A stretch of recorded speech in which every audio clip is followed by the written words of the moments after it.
કવિ એમ કહેવા માંગે છે, આપણી ધરતી, આપણી અસ્મિતા, આપણી ધરોહર. આમ તો એમ કીધું છે કે જાતે બાપુ કી જમીને કરીને પરાક્રમ કો.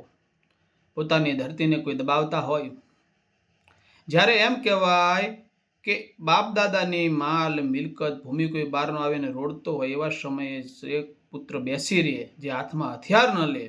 એના માટે થઈને કવિ એમ કહે છે કે દીકરો જન્મે તો એ સુઈ કપૂત, એ જન્મા કરતા મરી ગયો એ સારું, કે એના અવગુણ તો ન ગવાય. અને શ્રી કૃષ્ણએ પણ યુધિષ્ઠિરને જ કીધું હતું કે કહે શ્રી કૃષ્ણ સુનો ધર્મરાજા જાય છે ભૂમિ તમારી, આ ભૂમિ જાય છે માટે તમારે પરાક્રમ કરવું પડશે, યુદ્ધ કરવું પડશે. એટલા માટે થઈને કવિ આ દુહાની અંદર ટકોર કરતા કહે છે, પણ સોગુણ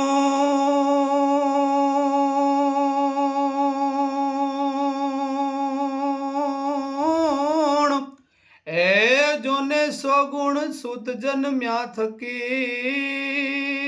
જ રે, જોને સોગુણ સુત જન્મ્યા થકી, આને વળી મૃતથી અવગુણ થાય.